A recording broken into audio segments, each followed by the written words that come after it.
Hello everyone. Vikram university Ujjain के द्वारा प्रथम वर्ष की क्लासेस के रिजल्ट घोषित किए जा रहे हैं और जो रिजल्ट है वो इस बार ग्रेड के रूप में दिए जा रहे हैं। तो ग्रेड्स का क्या मतलब है उसको समझाने के लिए यहाँ पर ये वीडियो बनाया गया है। सबसे पहले हम ग्रेड्स को देख लेते हैं कि कौन कौन सी ग्रेड्स आपकी मार्कशीट में हो सकती है। तो यहाँ पर आप इस कॉलम में अगर देखेंगे पहले कॉलम में, तो यहाँ पर आपको ग्रेड्स दिखाई दे रही है। एक ग्रेड है ओ, फिर ए प्लस, ए, बी प्लस, बी, सी, पी और एफ। ये ग्रेड है जो कि आपको आपकी मार्कशीट के अंदर दिखाई देगी। और ग्रेड पॉइंट दूसरा है कॉलम ग्रेड पॉइंट का यहाँ पर। तो ग्रेड पॉइंट क्या है? जो भी ग्रेड यहाँ पर है उसको 10 की स्केल में कुछ नंबर्स दिए गए हैं। उदाहरण के लिए जो ओ ग्रेड अगर आपके दिया हुआ है तो उसका मतलब होगा ग्रेड पॉइंट 10। ए प्लस दिया है तो ग्रेड पॉइंट 9, ए दिया है तो ग्रेड पॉइंट 8, बी प्लस दिया है तो ग्रेड पॉइंट 7, बी दिया है तो ग्रेड पॉइंट 6, सी दिया है तो ग्रेड पॉइंट 5, पी दिया है तो ग्रेड पॉइंट 4 और एफ दिया है तो ग्रेड पॉइंट 0। ये एफ आपके सामान्य तौर पर तब लिखा आएगा जब कोई विद्यार्थी न्यूनतम जो पास मार्क्स है 35 उससे कम उसके आते हैं। ठीक है, 35 से कम उसके अगर मार्क्स आते हैं तो विद्यार्थी उस विषय में जो है असफल घोषित होगा और वहां पर उसको क्रेडिट ग्रेड पॉइंट जो है वो 0 दिया जाएगा और ये एफ उसके वहां पर लिखा होगा। उसके बाद में ये जो ग्रेड पॉइंट है आपको कब कौन से ग्रेड पॉइंट मिलेंगे या कब कौन सी ग्रेड मिलेगी, तो इसके लिए मार्क्स की रेंज भी दी गई है। तो सबसे पहले हम नीचे से स्टार्ट करते हैं। अगर एफ ग्रेड दिया है जिसका ग्रेड पॉइंट 0 है, इसका मतलब है कि स्टूडेंट के 35% मार्क्स न्यूनतम नहीं आए हैं। अब यहाँ पर आप ध्यान दें कि ये परसेंट में आप समझेंगे इसको तो ज्यादा अच्छा रहेगा। परसेंट मार्क्स, ठीक है। तो 35% मार्क्स से कम अगर आए हैं स्टूडेंट्स के तो उसको उस विषय में एफ ग्रेड यानी कि 0 ग्रेड पॉइंट मिलेगा। उसके बाद में अगर स्टूडेंट के मार्क्स 35 से 39.99 के बीच में है या 39.99 तक है तो उसे पी ग्रेड मिलेगा, यानी वो उस विषय में पास घोषित किया जाएगा। उसके बाद में अगर विद्यार्थी को मार्क्स 40 से लेकर के 49.99 तक मिलते हैं तो विद्यार्थी को सी ग्रेड और ग्रेड पॉइंट 5 मिलेंगे। अगर विद्यार्थी के मार्क्स 50 से लेकर के 59.99% तक आए हैं तो विद्यार्थी को जो मार्क्स की ग्रेड मिलेगी वो बी मिलेगी और उसके ग्रेड पॉइंट होंगे 6। इसी तरह से अगर 60 से लेकर के 69.99% अंक है तो ग्रेड पॉइंट 7 मिलेगी। 70 से लेकर के 79.99 है तो ग्रेड पॉइंट 8 मिलेगी। और 80 से लेकर के 89.99% मार्क्स है तो ग्रेड पॉइंट 9 मिलेगी। और सबसे जो हाईएस्ट ग्रेड है वो है ग्रेड ओ, जिसके की ग्रेड पॉइंट 10 है। ये तब मिलेगी जब स्टूडेंट के 90 से लेकर के 100% तक अंक होंगे। तो यहाँ पर मैं उम्मीद करता हूं कि इस डिस्क्रिप्शन से आपको आपकी मार्कशीट में दी गई ग्रेड, किस ग्रेड के लिए कितने ग्रेड पॉइंट होते हैं वो ग्रेड पॉइंट, और ये ग्रेड पॉइंट कितने मार्क्स कितने मार्क्स के लिए आपको मिले होंगे, यानी कि कितने प्रतिशत मार्क्स आपके आए होंगे तो ये ग्रेड पॉइंट आपको उस विषय में मिले हैं, इसके बारे में आपकी समझ बड़ी होगी। इसके बाद में हम ये और इसमें जोड़ना चाहेंगे वीडियो में कि जो रिजल्ट आया है आपका उसमें टोटल रिजल्ट, जहां पर पहले आप प्राप्तांक देखते थे कि कुल प्राप्तांक कितने में से आए हैं, इसकी जगह पर अब आपको एसजीपीए दिया गया है। ठीक है, एसजीपीए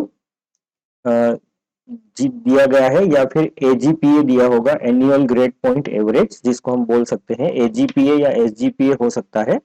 तो इसको कैलकुलेट करने का तरीका क्या है? इसको कैलकुलेट करने के लिए यहाँ पर एक उदाहरण दिया है। आपने जब थ्योरी अध्ययन किया होगा तो उसमें देखा होगा कि हर एक विषय का कुछ क्रेडिट है। जैसे सामान्य तौर पर कोई विषय है जिसके 6 क्रेडिट है, किसी के 4 क्रेडिट है। क्रेडिट से मतलब है कि कितने घंटे की क्लासेस नॉर्मली आपके किसी एक वीक में होनी होती है। तो 6 क्रेडिट है यानी कि 6 घंटे की क्लास होती है, 4 क्रेडिट है तो 4 घंटे की क्लास होती है। तो इस तरह से हर कोर्स के लिए क्रेडिट पॉइंट दिए गए हैं और आपकी जो मार्कशीट है उसमें ये हो सकता है कि अब मैं यहाँ पर बताना चाहूंगा कि मैं यहाँ पर विक्रम यूनिवर्सिटी की मार्कशीट की ही बात नहीं कर रहा हूँ, विक्रम यूनिवर्सिटी की बात नहीं कर रहा हूँ, बल्कि एक जनरल आइडिया जो ग्रेड सिस्टम होता है उसमें हम एसजीपीए अगर सेमेस्टर है तो, और एजीपीए अगर वार्षिक परीक्षा होती है यानी कि एनुअल ग्रेड पॉइंट एवरेज हम इसको बोलते हैं, उसके लिए ये भाग है पीपीटी का दूसरा भाग। तो इसमें जो है आपको ये देखना पड़ेगा आपकी मार्कशीट के अंदर कि आपके क्रेडिट सबसे पहले किसी कोर्स के सामने कितने लिखे हुए हैं। ठीक है, क्रेडिट आपके लिखे होंगे वहां पर। तो क्रेडिट देख लीजिए सबसे पहले, मान लीजिए कि यहाँ पर आपके 5 कोर्सेस हैं, हर कोर्स में क्रेडिट आपको 6 आपके जो मार्कशीट है एक्चुअल मार्कशीट उसमें हो सकता है कि कोई कोर्सेस जो है 4 क्रेडिट के भी हों और एक्चुअल नंबर ऑफ कोर्सेज जो है वो 5 से ज्यादा होंगे। तो आपको जो भी परसेंटेज मार्क्स आए हैं उसके आधार पर आपकी मार्कशीट में हर विषय के सामने कुछ ग्रेड लिखी होगी। जैसे मान लीजिए इस विषय नंबर 1 में आपको ए प्लस ग्रेड मिली है, विषय नंबर 2 में आपको ए ग्रेड मिली है, विषय नंबर 3 में आपको बी प्लस ग्रेड मिली है, विषय नंबर 4 में आपको ए ग्रेड मिली है और विषय नंबर 5 में आपको ओ ग्रेड मिली है। अब इन ग्रेड के संगत ग्रेड पॉइंट होते हैं जिसको कि हमने पिछली पीपीटी में देखा है। तो ये आपका ए प्लस 9 ग्रेड पॉइंट होते हैं, इसके लिए ए के लिए 8 होते हैं, बी प्लस के लिए 7 होते हैं, ए के लिए 8 होते हैं, ओ के लिए 10 होते हैं। तो ये यहाँ पर बताने की आवश्यकता नहीं है कि ये ग्रेड पॉइंट आपको क्यों मिले होंगे, इसका हमने पिछली पीपीटी में बता दिया है। पीपीटी के पिछले पृष्ठ पर बता दिया है कि आपको ये पॉइंट कितने प्रतिशत मार्क्स की रेंज के लिए मिलेंगे। अब बात आती है क्रेडिट पॉइंट की। तो क्रेडिट पॉइंट क्या होते हैं, इससे बहुत सिंपल है इसको कैलकुलेट करना। आपके पास में क्रेडिट, ध्यान रखिए कितने क्रेडिट का है, ग्रेड पॉइंट ध्यान रखिए कितनी ग्रेड आपको वास्तव में मिली है, यानी कि 9 ग्रेड पॉइंट यहाँ पर आपको मिले हैं और क्रेडिट पॉइंट उस विषय के 6 थे। तो 9 को 6 से आप गुणा कीजिए, आपके 54 आएगा, यानी इस पर्टिकुलर विषय नंबर 1 में आपके जो क्रेडिट पॉइंट है वो 54 है। फिर दूसरा विषय है, इसमें क्रेडिट आपका 6 है और यहाँ ग्रेड पॉइंट 8 है। तो 6 का 8 से गुणा कीजिए, 48 आएगा। यहाँ पर आपका जो क्रेडिट पॉइंट है इस विषय के लिए 48 है। फिर जो तीसरा विषय है उसमें क्रेडिट आपके 6 हैं और ग्रेड पॉइंट आपके 7 हैं। तो 7 और 6 का गुणा कर लीजिए, 42 हो जाएंगे। इसी तरह से यहाँ पर 6 और 8 का गुणा करेंगे तो वापस से 48 आएगा और फिर यहाँ पर जो पांचवा विषय है उसमें 6 और 10 का गुणा करेंगे तो 60 आएगा। तो इस तरह से आपके अलग अलग विषयों के क्रेडिट पॉइंट की गणना हो जाएगी। अब आपको क्या करना है, एनुअल ग्रेड पॉइंट एवरेज, यानी कि वार्षिक पद्धति से परीक्षाएं हुई तो एनुअल सिस्टम कहलाता है। तो एनुअल ग्रेड पॉइंट एवरेज यानी एजीपीए जो है वो कैसे कैलकुलेट होगा, तो इसके लिए आपको सबसे पहले ये जो ग्रेड पॉइंट आपको मिले हैं अलग अलग विषय में, सॉरी क्रेडिट पॉइंट जो मिले हैं आपको अलग अलग विषय में, इन क्रेडिट पॉइंट को आप जोड़ दीजिए। ठीक है, सभी को आप जोड़ दीजिए तो कितना है, ये आया आपका 252। ठीक है, सभी को आपने जोड़ लिया तो ये आपका आ गया 252। इसको हम बोलेंगे क्रेडिट पॉइंट प्राप्त किए। ठीक है, क्रेडिट पॉइंट प्राप्त किए, इंग्लिश में हम बोलेंगे क्रेडिट पॉइंट अर्न। और नीचे जो ये लाल घेरे के अंदर हमने 300 लिखा हुआ है, ये क्या है, कुल क्रेडिट पॉइंट उपलब्ध थे, यानी अधिकतम आपके 300 आ सकते थे लेकिन आपके कितने आए हैं 300 में से 252। अब आप कहोगे कि सर ये 300 कैसे आया या कैसे हमको पता चलेगा कि हमारे अधिकतम क्रेडिट पॉइंट कितने हो सकते हैं। तो उसके लिए बहुत ही सिंपल है। आपको क्या करना है, आपके जितने भी यहाँ पर ये क्रेडिट्स दिए हुए हैं, इन क्रेडिट्स को आपको जोड़ लेना है। जैसे यहाँ पर हम देखें तो टोटल जो क्रेडिट हो रहे हैं वो हो रहे हैं 30। और ग्रेड पॉइंट में जो अधिकतम ग्रेड आपको होती है, प्राप्त होने वाली नहीं कह रहा हूं मैं, अधिकतम ग्रेड यानी कि ओ ग्रेड है अधिकतम ग्रेड, तो अधिकतम ग्रेड आपकी 10 हो सकती है। तो यहाँ पर कितने क्रेडिट आपके हैं, तो 30। और अधिकतम ग्रेड आपको क्या प्राप्त हो सकती है, 10 हो सकती है। तो 30 और 10 का जब हम गुणा करेंगे तो हमें 300 मिलेगा, यानी कि 252/300। और इसमें जब हम 252 को डिवाइड करेंगे 300 से तो हमें मिलेगा 0.84। ठीक है, हमें फिर क्या करना है, 252 को डिवाइड करना है 300 से, यानी कितने क्रेडिट पॉइंट हमको मिले हैं वो, और कितने क्रेडिट पॉइंट एक्चुअली हमें मिल सकते थे। ठीक है, हमको अधिकतम कितने क्रेडिट पॉइंट मिले हैं और अधिकतम कितने पॉइंट हम ले सकते हैं, उसका ये रेशियो है 252/300। तो हमारा जो आएगा उसमें वो आएगा 0.84। और चूंकि हमारा यहाँ पर 10 पॉइंट स्केल है, ये 10 पॉइंट स्केल यानी कि जो मैक्सिमम ग्रेड है हमारी वो 10 है। तो इस 0.8 को हमको वापस 10 से गुणा कर देना है। तो आपको जो रिजल्ट मिलेगा वो मिल जाएगा 8.4। तो इस तरीके से आपके जो एनुअल ग्रेड पॉइंट एवरेज है वो कैलकुलेट हो जाएगा। एक्चुअल मार्कशीट यहाँ पर मैंने नहीं बताई है, एक्चुअल मार्कशीट आप अपनी देख लेना।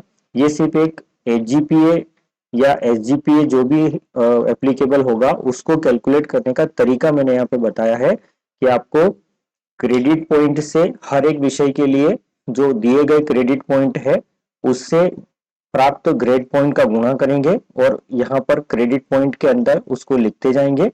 उसके बाद में सारे के सारे क्रेडिट पॉइंट को जो कि आपने प्राप्त किए हैं उसको हम जोड़ लेंगे, जैसे कि यहाँ पर हरे घेरे के अंदर दिया हुआ है हरे। उसके बाद में हम टोटल जो क्रेडिट पॉइंट है उन सब टोटल जो क्रेडिट है उसको हम जोड़ेंगे। और अधिकतम हमारी 10 ग्रेड, हमको ग्रेड पॉइंट जो है अधिकतम 10 हमारे हो सकते हैं। तो उन क्रेडिट को हम 10 से गुणा कर देंगे। जैसे यहाँ पर हमने जोड़ा है, टोटल क्रेडिट हमारे 30 है और में अधिकतम जो ग्रेड हमारी ग्रेड पॉइंट हमें मिल सकते हैं वो है 10। तो यहाँ पर 30 गुणा 10 ये हो जाएगा। और इसको जब हम डिवाइड कर देना है प्राप्त हुए क्रेडिट पॉइंट और अधिकतम हम कितने अर्जित कर सकते हैं वो है हमारे 300। तो 252 को हमने 300 से डिवाइड कर दिया है तो ये आया 0.84। और इसको हमको फिर 10 से गुणा कर देना है तो हमारे पास में जो आएगा वो आएगा आपका 8.4। या अगर आप ऐसे नहीं कर रहे हैं तो एक तरीका और भी है इसमें कि आप सीधे जो है इसको क्रेडिट से डिवाइड कर दीजिए। ठीक है, इसको जो क्रेडिट पॉइंट, कुल क्रेडिट पॉइंट आपको प्राप्त हुए हैं, जैसे यहाँ पर 252 प्राप्त हुए हैं तो 252 को जो कुल क्रेडिट पॉइंट 252 को जो कुल क्रेडिट उपलब्ध है उससे आप डिवाइड कर दीजिए। जैसे यहाँ पर कुल क्रेडिट 30 उपलब्ध है तो आप यहाँ पर उसको 30 भी कर देंगे तो 252/30 हो जाएगा और आपका जो एजीपीए निकल के आएगा वो आएगा 8.4। तो आई होप कि इस वीडियो को सुनने के बाद में आपको आपकी जो मार्कशीट है उसके अंदर जो ग्रेड है, ग्रेड पॉइंट है और कितने ग्रेड पॉइंट कितने नंबर्स के लिए, कितने प्रतिशत अंकों के लिए आपको किसी विषय में मिले होंगे, इसके बारे में आपको एक आइडिया लग गया होगा। साथ ही जो एजीपीए आपको दिया हुआ है कि कितना एजीपीए आपका बना है, उसको कैसे कैलकुलेट किया गया है, ये भी आपको मालूम चल गया होगा। अगर अभी भी कोई प्रॉब्लम अगर आपको आती है तो आप इस वीडियो के कमेंट सेक्शन में लिख दीजिए या फिर अपने जो टीचर्स हैं उनसे भी आप सीधे बात कर सकते हैं, आपको उनसे हेल्प मिल जाएगी। धन्यवाद।